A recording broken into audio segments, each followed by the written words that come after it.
Isang mapagpala at magandang araw sa inyong lahat, mga minamahal kong tagapakinig. Nandito ako ngayon sa inyong harapan upang magsalita patungkol sa mga programa ng ating gobyerno noong panahon ng pandemic at kalamidad. Ako nga pala si Noven Mateo Rigor, 17 taong gulang at mag-aaral ng Malalag National High School. Ang taong 2020 ay isa sa naging kritikal at makasaysayang panahon sa ating kasaysayan.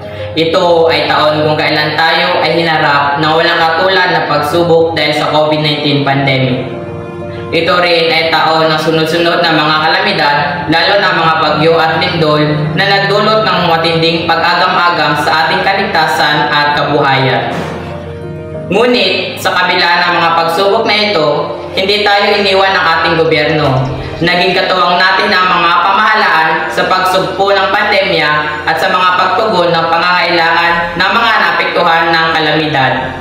Ang mga programa at takbang na kanilang isinagawa ay nagpapakita ng kanilang malasakit at dedikasyon sa ating mga mamamayanan. Isa sa pangunahing programa ng gobyerno na isinakatuparan upang tulungan ang mga nawalan ng hanapbuhay sa panahon ng pandemya ay ang Social Amelioration Program, USAP na tinatawag.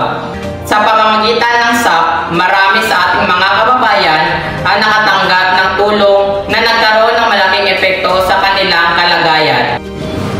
Hindi lamang ito isang tulong pinansyal.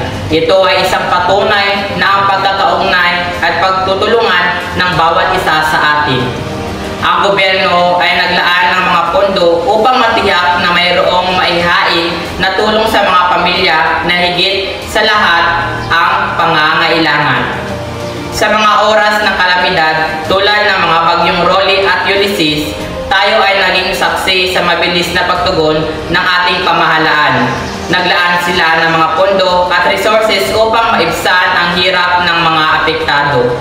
Ang pagkakaroon ng mga evacuation center, kagamitan sa rescue operation at pag-ayos sa mga apektadong komunidad ay ilan lamang sa hakbang na ginawa upang masiguro ang kaligtasan at kaayusan ng mga mamamayan.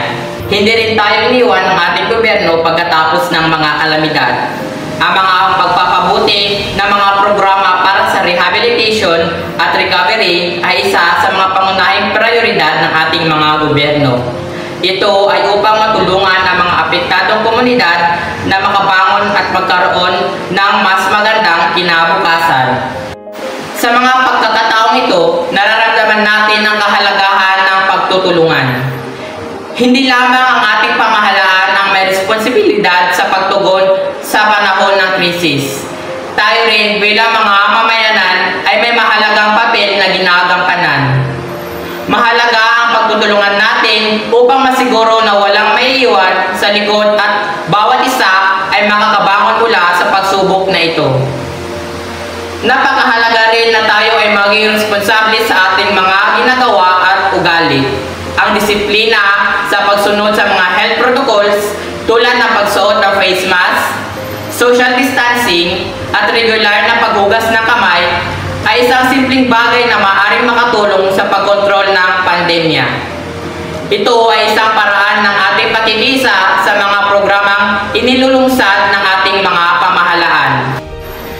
Isa ring programa na nagbibigay ng kahalagahan sa oras ng kalamidad ay ang Quick Response Fund. Ang pondong ito ay inilaan upang mabilis na makapagbigay ng mga tulong sa mga lugar na naapektuhan ng mga kalamidad.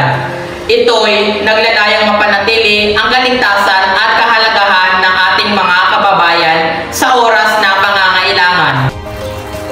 Kabilang din sa mga programa ang Livelihood Assistance Program.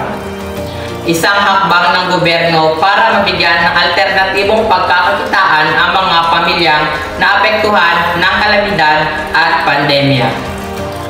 Sa pamamagitan ng skills, training at suporta sa small business, itinuturing natin ang mga ito bilang pangmatagalang solusyon upang maibsan ang epekto ng kawalan ng hanapbuhay. Higit pa, hindi natin dapat kalimutan ang mental health support program. Sa gitna ng krisis, marami sa atin ang mga nakakaranas ng matinding stress at anxiety. Ang programang ito ay naglalayong bigyan ng sapat na na suporta ang serbisyong pangkalusugan ang ating mga mamayanan para sa kanilang mental at emosyonal na kaginhawaan. May isa ding programa na nagbibigay diin sa mga pangangailangan ng mga pinakamahirap na sektor ng lipunan. Ito ay tinatawag na ang Pantawid Pamilyang Pilipino Program o 4Ps. Ang 4Ps ay isang mahalagang bahagi ng pangangalaga ng ating gobyerno sa mga pamilya na nangangailangan ng ekstra at matibay na suporta. Una sa lahat, naglalayo ng 4Ps na mapabuti ang kalagayan ng mga kabataan sa pamilya. Sa pamamagitan ng programang ito, masiguradong makakapag-aral ang mga anak, nagbibigay ng sapat na nutrisyon at nagbibigay ng pangunahing pangangailangan tulad ng gamot at medical services. Ito ay isang hakbang upang mapanatili ang kalusugan at kaunlaran ng kabataang Pilipino. Bilang bahagi ng 4Ps, may mga kondisyon na kinakailangang sundin ng mga benepisyaryo.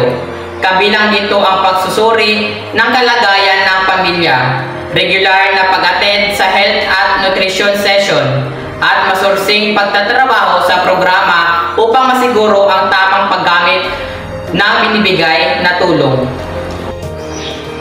Isa rin sa mga layunin ng programa ang mapanatili ang pagdalo sa paaralan ng mga kabataan sa pamamagitan ng scholarship grant. Naiibsan ang pasanin ng mga magulang sa gastusin sa edukasyon na naglalayong mabigyan ng inspirasyon sa mga kabataan na ituloy ang kanilang pag-aaral at ang kanilang mga pangarap. Gayon din, ang 4Ps ay naglalaman ng mga proyektong pangkabuhayan.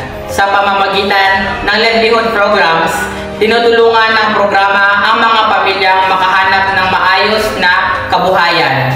Nagbibigay daan upang sila ay magkaroon ng sariling pinansyal na yaman. Sa kabuuan, mahalaga ang Pantawid Pamilyang Pilipino Program o 4Ps sa mga pag-abot ng layunin ng ating gobyerno na mapabuti ang kalagayan ng mga mahirap na sektor ng lipunan. Ito hindi lamang simpleng tulong pinansyal, kundi isang malaking hakbang patungo sa mas malawakang kaunlaran at katarungan para sa lahat. At sa ating pagtutulungan, tiyak na mas maging masigla at mas matagumpay ang kinabukasan ng bawat Pilipino. Kaya't hinihikayat ko ang bawat isa sa atin na maging aktibo sa mga programa at hakbang ng gobyerno. Alamin natin ang mga karapatan natin at maging kaakibat sa proseso ng pag-iral ng mga programa na makakatulong sa ating pamilya at komunidad. Ika nga sa isang kanta, walang sinuman ang nabubuhay para sa sarili lamang. Walang sinuman ang mamamatay para sa sarili lamang. Tayong lahat ay tinipon ng Diyos na kapiling niya. Kaya sa mga kalamidad na ating napagdaanan, maging matatag tayo sa mga pang-araw-araw nating pamumuhay. May kalamidad man o wala. Muli, magandang araw sa inyong lahat.